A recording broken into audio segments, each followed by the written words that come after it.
To maintain the security of your Shopify account, it's important to remove any old devices that you no longer use. This guide will walk you through the simple steps to do this. Step 1. Log into your Shopify account. Start by logging into your Shopify account using your credentials. Make sure you are using a secure network to protect your login information. Step 2. Access account settings.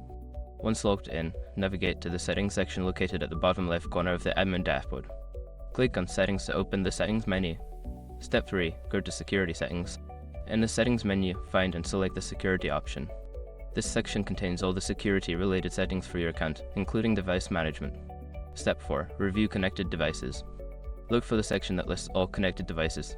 Here, you will see a list of devices that have access to your account. Take a moment to review this list and identify any devices that you no longer use. Step 5. Remove old devices. Select the old devices you want to remove and click on the Remove or Disconnect option. Confirm your choice if prompted, and the device will be removed from your account. By following these steps, you can easily keep your Shopify account secure by removing any old devices. Regularly reviewing your security settings is a good practice to ensure your account remains protected.